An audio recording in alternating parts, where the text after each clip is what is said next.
This is the Kindy Rockstars Podcast, Season 6. Bringing you incredibly talented singers, artists, creators, and producers in the genre of children's music. I'm your host, Patrick Adams. Each episode will feature songs, album features, or video features, and great stories from the artists themselves. Kindy Rockstars Season 6 is proud to be supported and sponsored by Waldmania Public Relations, serving the family entertainment community for over 20 years, and Debbie Derryberry Kids. Debbie Derryberry, one of Hollywood's most active and sought-after voiceover artists, is best known for voicing Jimmy Neutron in the Academy Award-nominated film Jimmy Neutron, Boy Genius, and Draculaura in Monster High. A lifetime musician and songwriter, Debbie has written and recorded 4 award-winning preschool music albums. Her song Baby Banana hit #1 on Sirius XM Kid. Her song, written with Grammy-winning artist Lisa Loeb, called The Compost Bin, has won a Napa Award. Her latest album, Gotta Go Green, also a Napa winner, is all about giving kids tangible ways to save the earth through recycling, composting, reducing carbon footprint, and more. Her YouTube channel, Debbie Derryberry Kids, combines her love of cartoons and music with delightful animated videos of her songs. Children listen as well as watch, so a visual component is so important. Kindy Rockstars thanks you so much for your support, and now, on with the show.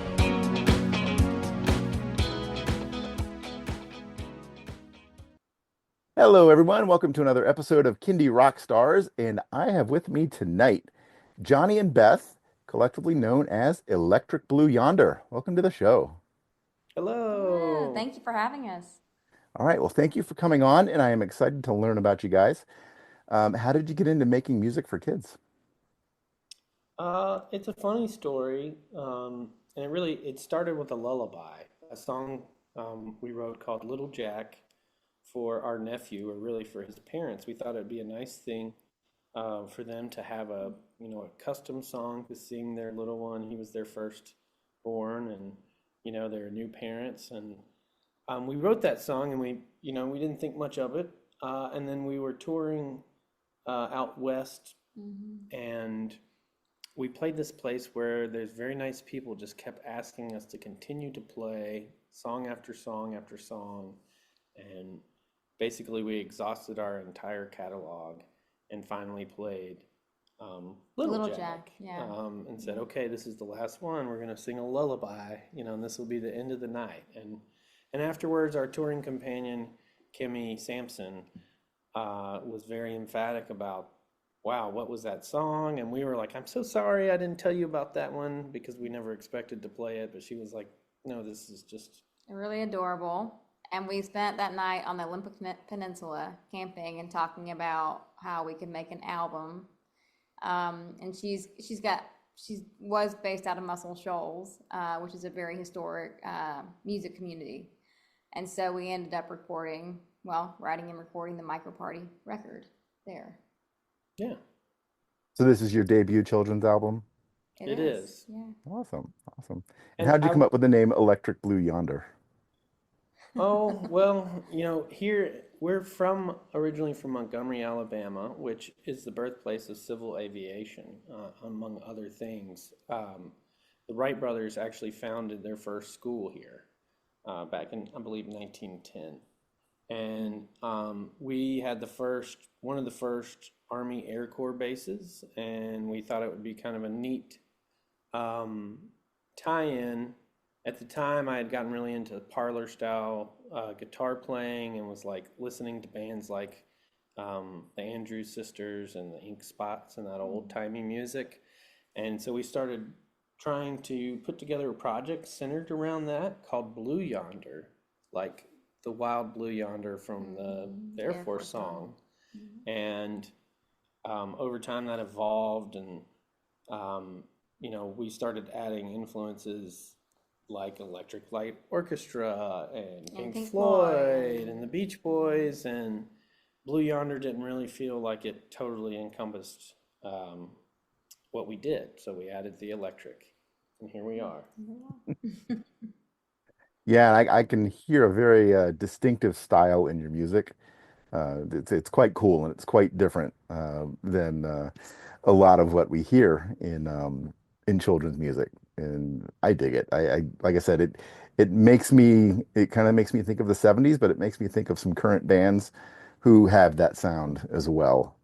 As um, you can tell they were kind of influenced by it. So Yeah, Okay. cool. Yeah, I think we take like a Shel Silverstein approach to this. He's definitely a big influence in our Mhm. children's content. Just that it's really not just for children; it's for yes, everyone. And we don't want to limit any of what we do, but it happens to be a good message for children and dressed in a way where it's you can feel safe or confident as a parent to allow them to listen to it without worry.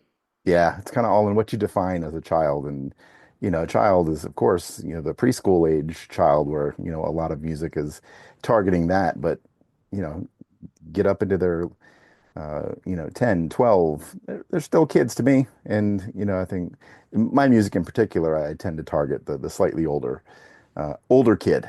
A Yeah, lot of yeah, guitars and, lyrically kind of writing for a slightly older group. So, yeah. We like the idea of being able to grow into a song. Just like there's probably some songs that you heard as a child that were not necessarily children's music that you loved, from Mhm. the rhythm or melody, and then as you grew up, you learned a deeper meaning that came with the lyrics that maybe you didn't understand as a child. And I think for me, as a child of the 80s and growing up and getting a very hands-on, pre-screen, like like the last pre-screen generation, um, where Sesame Street and Mr. Rogers were like the main way Mhm. for us to consume children's oriented content.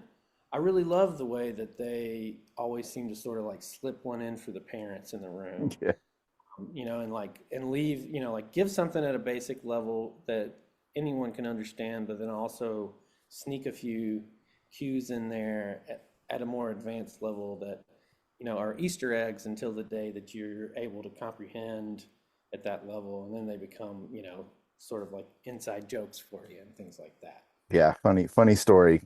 I distinctly remember what my very first favorite song was. It's the No No song by Ringo Starr. Mhm. Yeah. And is I just loved the melody. I loved kind of the way he sounded on that song. It wasn't until a little bit older, I'm sitting there listening to the lyrics again after not listening to it for a long time. I'm like, oh, this probably wasn't a song I should have liked that much. Interestingly, for me, it was "I've Got My Mind Set on You" by George Okay, Harrison. yeah. But I, Hey Jude over here. So. yeah, Ah, that's an awesome song. It's all about the Beatles here. That's interesting. yeah. Well, they definitely wrote captivating melodies. Yeah. Yeah, very true. All right, so let's talk about the album as a whole. MicroPARTY. So, conceptually, was there a theme behind it? What kind of stories do you have of pulling the whole album together?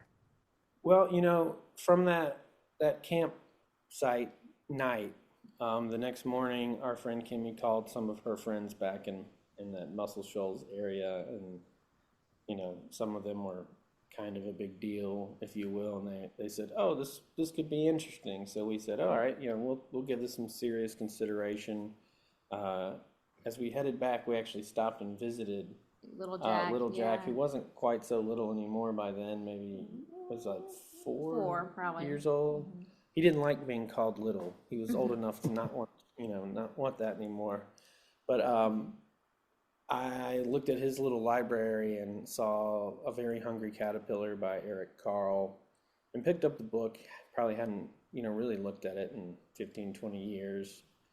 Um, and, all the memories of my childhood flashed back to me. And then I also had the opportunity to do some research and learn about, you know, Eric Carle's life and how he escaped some, troubling times in the world, and that he made a very conscious decision to depict all his content, his children's books, in like a vibrant world of color to show like the beauty in the world, you know, to the future generations that could exist. And I think that we made a similar Mhm. decision that, there's a lot of things that we could talk about, in any given moment. The world might be ending.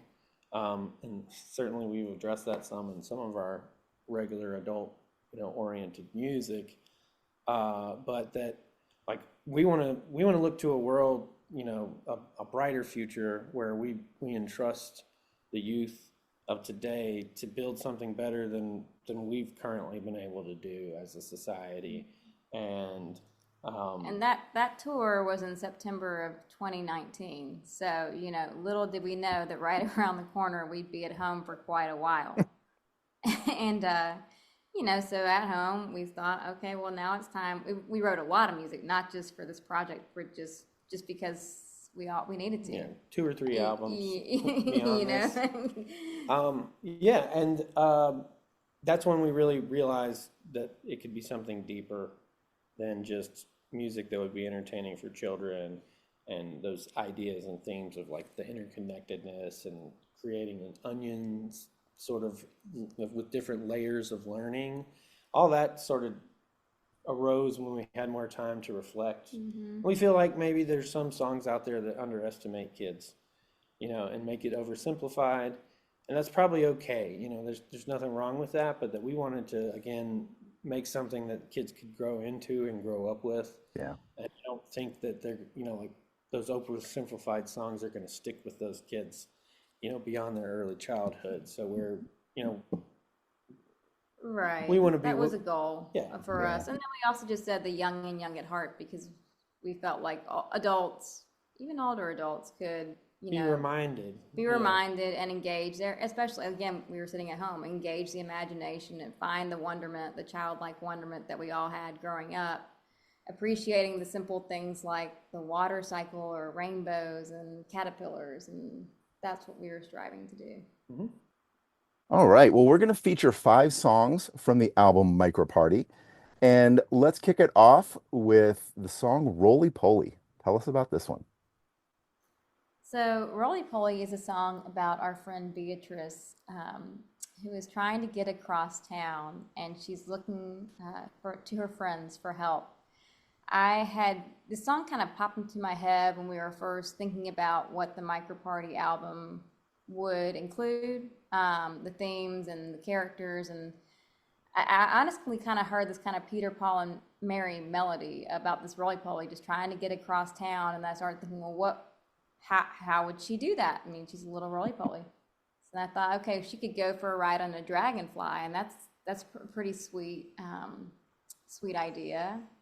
And then she falls off, but she rolls into a ball, so it's okay. And then she finds a thicket, and she gets that lift through the thicket. And eventually gets her way across town with the help of her friends. So. Yeah, and sort of in the storytelling aspect of it all, Beatrice is just a little country crustacean. She's living in our backyard of our house, and then she makes that journey, from the backyard down the side of the driveway to the front of the front street in the gutter where the LF Pyle Center for the Performing Arts is, to attend the Bug Ball. She got an invitation to go to the Bug Ball. That's not in the video or the song directly, but that's some of the coming soon behind the scenes of it all. So it was fun to imagine, like such an epic journey being of like such a middle school scale and a human perspective. But where we live, we have roly polies everywhere, so we've gotten to sort of, regain our sense of wonderment for that, and pick up a couple rocks and see how long it takes them to walk across the sidewalk. Very cool. Well, for everybody out there listening, we did a music video feature specifically on this song Roly Poly and the cute video that goes with it, so go check it out. And it sounds like there's a happy ending, that the Roly Poly makes it to where she was heading, so fantastic. All right, well, we're going to play the song now.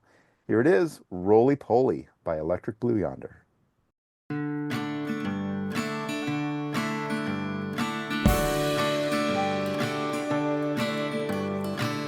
I'm a roly-poly trying to get across town. She's a roly-poly trying to get around.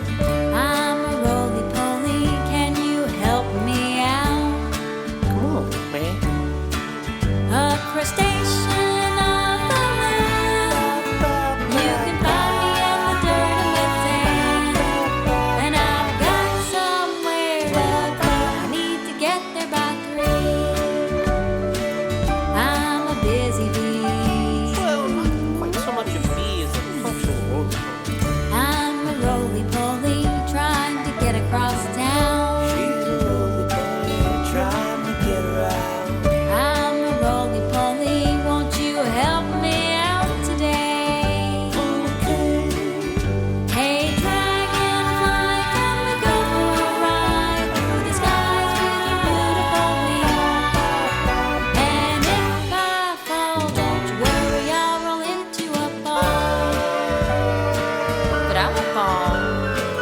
No, not at all.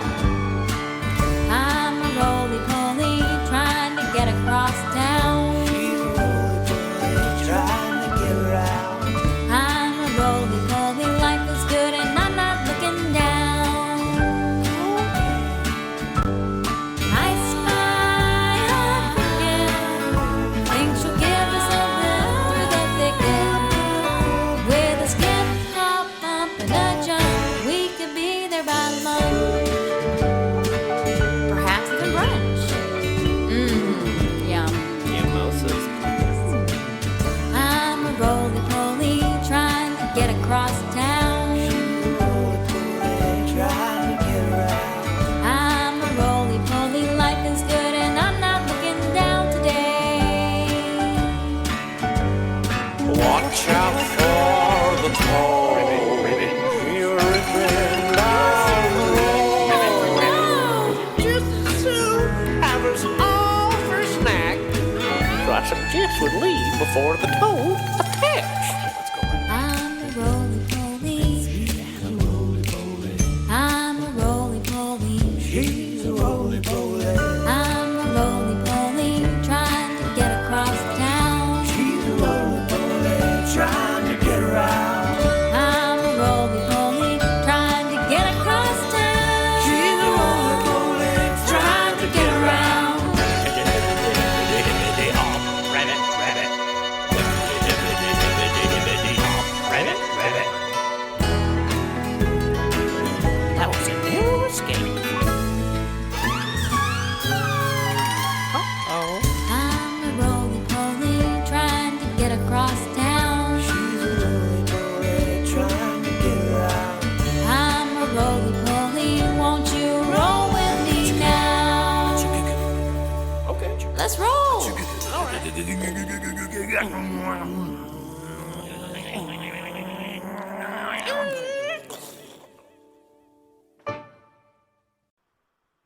And that was Roly Poly. All right, next song is the title track from the album.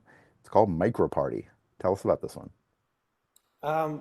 Well, we came up with the project before we had a name, and it was silly. We were coming up with different ideas, and at one point, I took like an old sort of fragment of a song, and then it started with actually. Hey everybody, let's have a potty.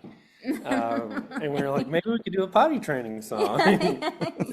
And we laughed about that, and we decided maybe not yet. Maybe we need to know a little bit, become more experts in the field before we write a song about that. And we were just like, okay, MicroPARTY came in to our mind because we love the idea of like micro for the little ones, Right, for the party. but it's a Yeah. big party, Yeah. and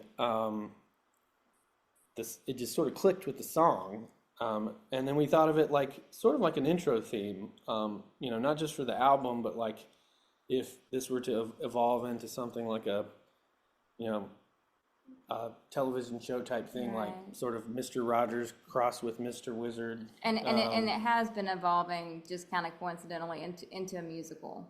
So it really this song lends itself to saying what are we learning about today? Yeah, there's a bridge, and it's like, in the release version, it's like, thank you for joining us from the start of MicroPARTY, introducing MicroPARTY, but we wrote it in such a way that like, if we're putting on a show and we're going over a specific subject matter or like playing a certain grouping of songs, that we can sort of rewrite that bridge and say like, this is what we're going to do today. And it was a lot of fun. So one of the crazy things about recording up in Muscle Shoals is that there's living legends everywhere. We ended up linking up with Todd Roper, who's the drummer from a band called Cake. Oh, yeah. Who was pretty popular for a while. And Todd had moved to Alabama, and actually learned recently he moved back to California, so we were very lucky to sort of catch him in his window that he lived there. And he came in and he just heard it and was like, this is cool, I'm down, and ended up doing a lot of the drum tracks and auxiliary percussion. And then we have a dedicated bassist in our band who's a great bassist, Russell Thomas Bush. but we hadn't developed this song far enough to get him into the studio to do it at the time, and so we'd figured it out. We're up in Muscle Shoals. Russell can't get up there, and so Kimmy's like, well, we could call David, and we're like, David who? She's like, David Hood, and we're like, David Hood? You mean the David Hood, the Swamper, the guy who, Played on so much music. Oh probably my played gosh. on more hits than just about anybody else, and so we called him up, and he said, yeah, sure, I'll come play. All I had to do today was get my 2 standard poodles groomed. Yeah. And he gets there, and he's 3 takes. 3 takes. It was the second one that was magic, and he's probably took him longer to come in and sit down and get settled in than it took to actually cut it. But I'm not a type of person that typically gets nervous with things, and I'm already like working with Todd, and luckily Todd is just such a laid back personality that I didn't really feel like intimidated by working with him. But then David, I'm like in the studio, and it's Todd on drums, me on guitar, and David on bass, to cut this track, and I'm like freaking out. This is definitely I didn't know I'd get to meet the guy and hang out with him, let alone cut a track with him. And I look over to Todd, and Todd's like also freaking out, and he's like, "Don't mess up, man." Here we go. So I'll never forget that. The track is a lot of fun. We wanted to make the distinction because what led to the musical production that Beth alluded to was we did a live performance of the album after we had written it, but long before any of the releases, down in Key West at a music festival, and we wanted it to be clear. And don't get me wrong, I love Rafi and think he's incredible, but people are like, oh, a kid's show like Rafi, and we're like, no, it's a little more rock and roll, and the parents came to it, and they're afterwards are like, I get it now, this is like a rave for kids, or like, it's like where the kids can get out some energy, and it's more like a party than it is like a more of the sort of classic sort of quieter sit down children's shows, like Barney type songs. So MicroPARTY, I think, encompasses that. Yeah. Got it. Well, awesome setup, and sounds like you had an all-star crew in making this one. So let's check it out. Yeah. MicroPARTY by Electric Blue Yonder. Hey everybody, it's a micro party. Hey everybody, let's have a party. Hey everybody, it's a micro party. That's right. That's right. That's right. That's right. Hey everybody, let's have a party. Hey everybody, it's a micro party. That's right. That's right. That's right. That's right. Ooh.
And that was MicroPARTY. All right. Next song we'll talk about here is called Lil C. And we talked a little bit about it earlier, but tell us a little bit more. Well, this is the second song that we wrote for the project. The first song that we intentionally wrote thinking, okay, we're going to make a kids record because our friend Kimmy had said we should do this. And so we were on our way back home from a tour out to, gosh, we had been up in Washington State, and we stopped in where our nephew lives, and you found the book. Right. I was, thinking about what it would mean to write music for children, and looked at our nephew Jack's little library and saw A Very Hungry Caterpillar by Eric Carle, and picked it up for the first time in 15, 20 years or whatever, and all my childhood memories of the book flooded back. And then, now I had the opportunity as an adult to go look up more about Eric Carle's life and how inspiring it was that he lived through a difficult time, but made a very intentional choice to illustrate his world in bright and beautiful colors to show children of a future that could exist, of a world that's, bright and beautiful. And that really hit. That really was a core thing with us developing MicroPARTY as a whole.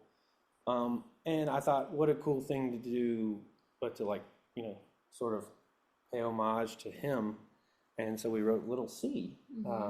Which is about the little caterpillar eventually turning into a butterfly, which is also a beautiful story in and of itself. Kind of like our music video storytelling. Well, it's not a music video, but our song storytelling of The Very Hungry Caterpillar, with a little message, about how things aren't always what they seem. Again, to tie in that sort of, extra layers of learning for the kids. And this one was really fun to record because we had such a great string section. Oh yeah. Our friend Kimmy Sampson, and then Caleb Elliott, right, who's a great cellist, played on this, and Johnny helped them write the part. And it's just, I love it. Really, you feel the caterpillar inching along throughout the song. Yeah, and for us, usually more of a folk rock band, to get to do the sort of arrangements where it's very chamber vibes, and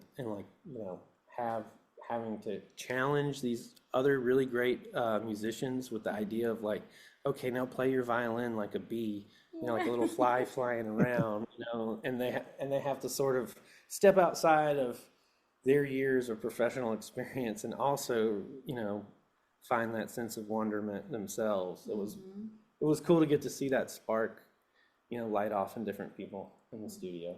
Well, it's kind of funny because my daughter is 5 and she's in kindergarten. And one day when she came home from school, she asked me, Daddy, did you know that caterpillars become butterflies? And I'm like, really? Tell me all about it. It's a thing that blows their mind, I think, as they learn. That's where butterflies come from. So makes great fodder for a song, I think. Yeah, when I would challenge you that any adult that looks closely and watches a caterpillar turn into a butterfly will also have their mind blown, because it's a beautiful miracle of nature. Definitely. All right, let's check this song out. Here it is, Lil C by Electric Blue Yonder. I'm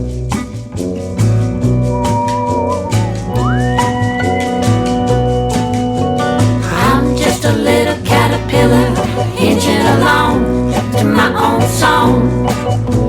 All my tiny feet are grooving to the beat as I keep marching on. Gonna climb up high up towards the sky, I'm moving on. Inch, inch, inch, inch, inch, inch, inching along. I need something to eat, so I'll take a little nibble up on the sleeve. It's delicious and nutritious and to seed you us. A chomp, chomp, chomp. Chewing, chomping, I'm not stopping chewing on. Chomp, chomp, chomp, chomp, chomp, chomp, chomping, chomp. I'm just a little caterpillar in a big, big world.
And that was Lil C. All right, next song is the wonderfully titled Bebop Bobot the Robot.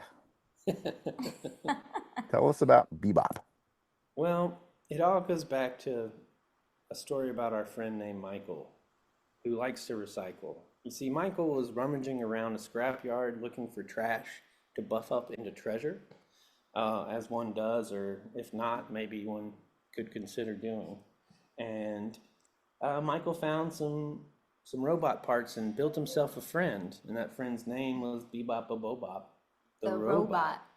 And so the song is just sort of their story. I know it's got influences from some of the like classics, like the Iron Giant, surely, with the junkyard and the robot being there. But we just love the idea of this character who is actually like super advanced technology from outer space, let's say, and Michael finds him and Bebop is just excited to engage with another soul, another, personality.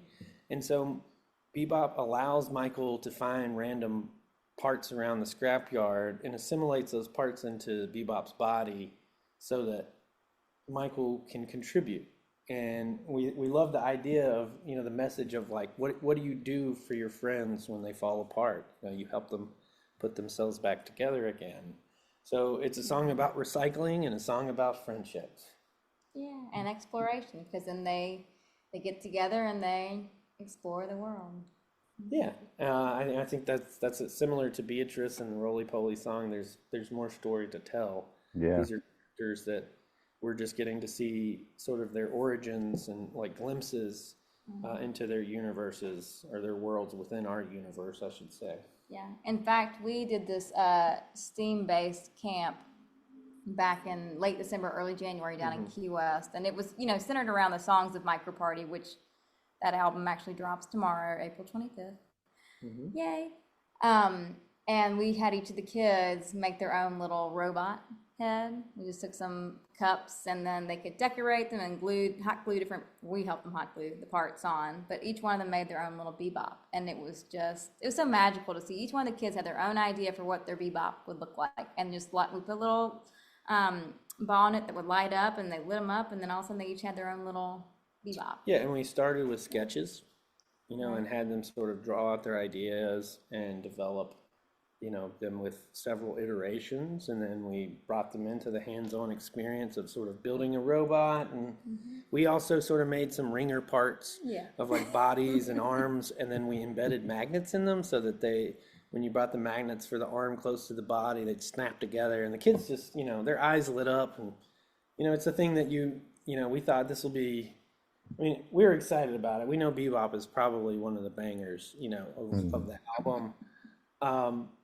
So we were excited to bring it to the kids, but we were also like, this is more of a fun, like sort of free play and like small motor skills, sort of like learning activity for them.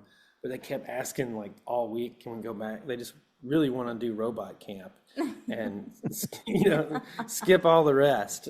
So it was so much more successful than Sounds like kids, yeah.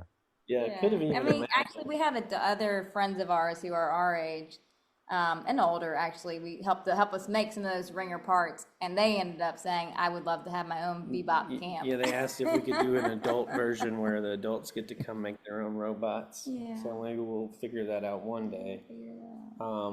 But that was amazing, and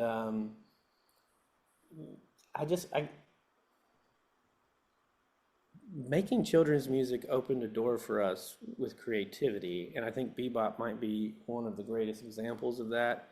As an artist, you can't help but to have some kind of personal ego attached to the music you make. Like with the rest of our music, there's like a mythology, an ethos that we follow, and sometimes that makes it feel very serious. And while I was afraid at first to start to create music for children, it just takes all the limitations off, and you have that unlimited imagination to create something better than you could have made before, because you would have told yourself, no, that's too silly, you can't do that. And I think that's it's That's what just we've one of the learned most from beautiful this. things Yeah. for anybody to get to experience and understand that really it doesn't matter how silly or different something is. You know, you have to leave yourself open to go through that experience, so that you can grow, you know, and then you can bring your experiences to other people. And Bebop just sort of sealed the deal for that for us. Very cool. All right. Well, we're going to check this song out now. Here it is. Bebop, Bobot, the Robot by Electric Blue Yonder.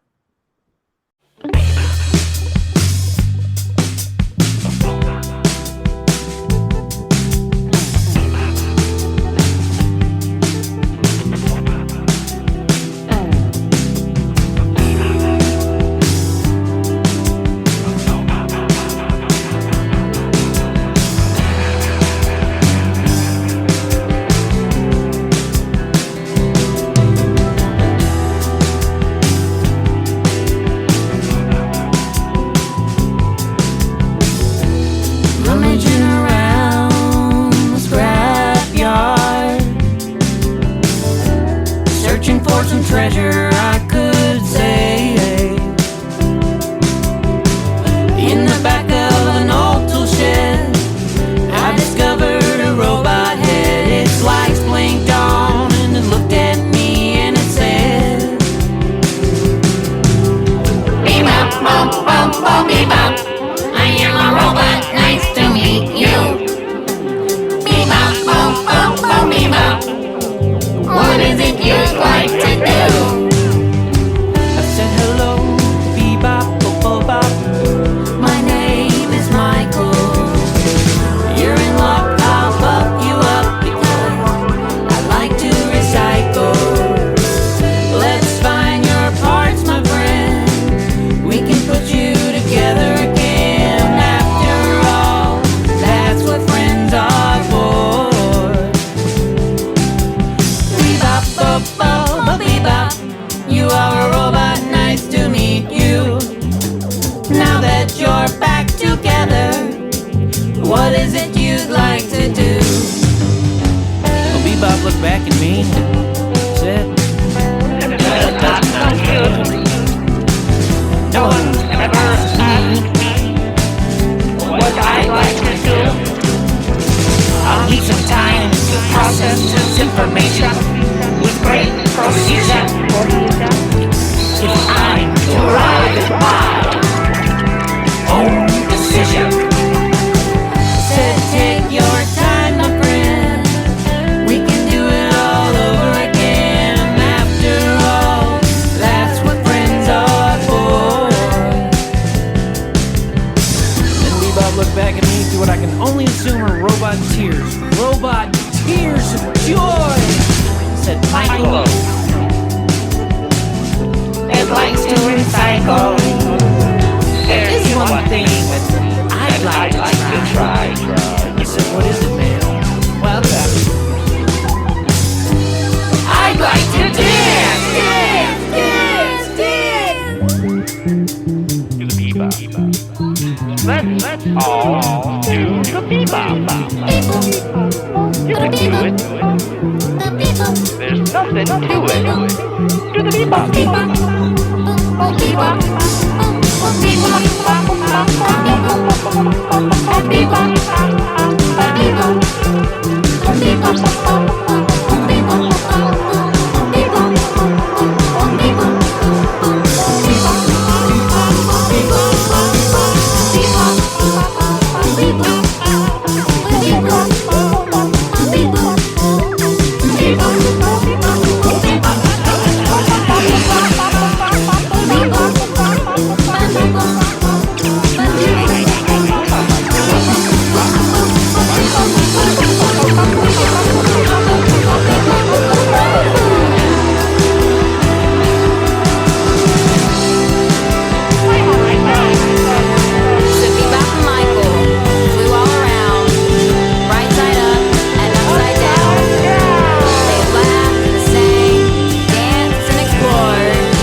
And that was Bebop, Bobot, the Robot. All right, we're going to wrap this up here with a song called Little Jack. Tell us a little bit more about this one. So we say Little Jack is the lullaby that started it all because we wrote it not for an album, not for this record. This record hadn't been even conceptualized when we wrote this song. It was actually just written as a gift to our nephew for his parents to sing to him to put him to sleep. And, we were thinking about, okay, how would you wish someone to go off to sleep, right? So you're counting your sheep and thinking about the big day you just had where, if you, Yeah, I think that's what it boils down to is we imagined what like a perfect day, for a little boy might be. And that's, the lyrics of the song. Going out and running outside and playing and getting to eat, all the things that you love to eat. Yeah, maybe you'll get a little treat if you're good at dinner time.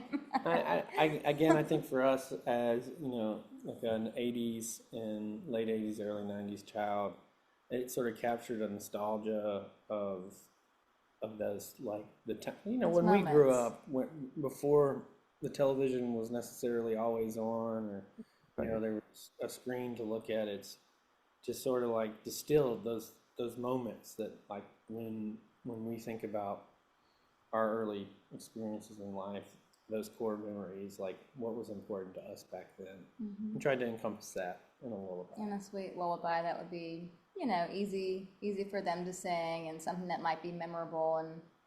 And so we wrote that song, and then I think we recorded it for them a few times here and there, just with family, and then we played it out on that tour in Washington, and that's what led to the creation of MicroPARTY, the album.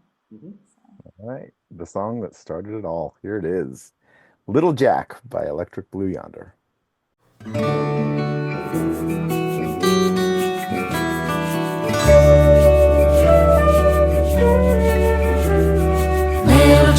Little Jack, did you have yourself a big old day?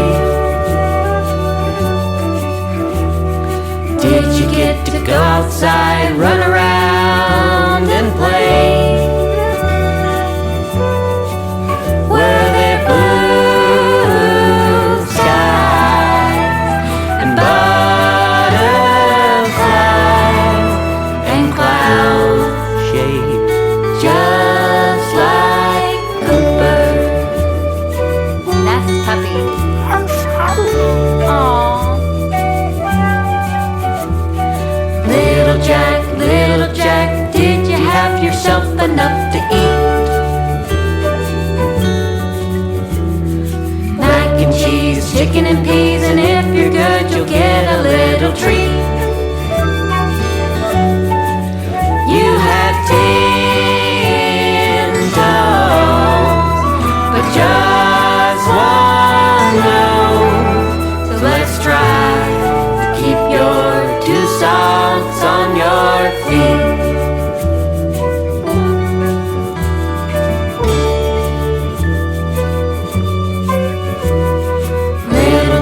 Little Jack, you help us out in so many ways.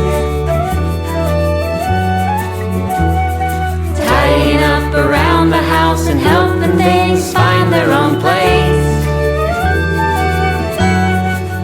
We could sweep the floor and lock the door and say our prayers and brush our teeth.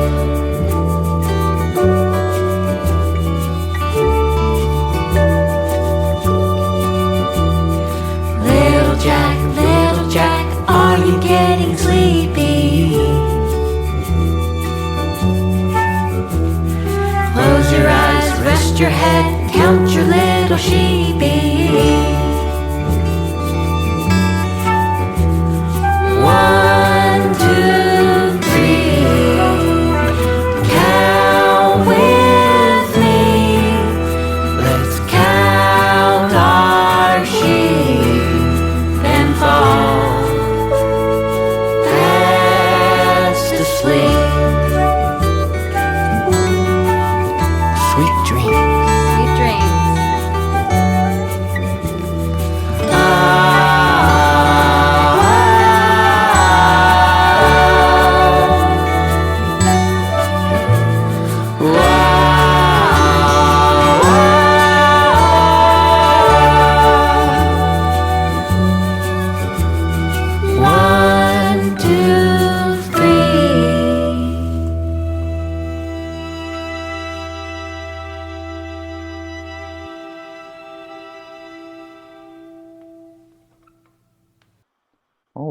Well, the album is called MicroPARTY, and by the time people were listening to this episode, the album will be available. Where can people stream, purchase, and download the album, and how can they find and connect with you? Well, it's distributed on all of the major platforms. And of course, you can go to our website, electricblueyonder.com, to find out more in-depth information about MicroPARTY, about the live show that we've been working on, and upcoming STEAM camps that we're also developing right now. And you can reach us through the website. Our email is info@electricblueyonder.com. And then we're on Instagram and Facebook and YouTube. Actually, we'll be putting out more content on YouTube. We've got a few videos up from this project. We'll be continuing to put stuff out there too. So. All right. Well, what is the next big thing coming up for Electric Blue Yonder? Well, it's summertime, so that's sort of tour season. We have several music festivals, Red Bluff Art and Music Festival in Montgomery coming up.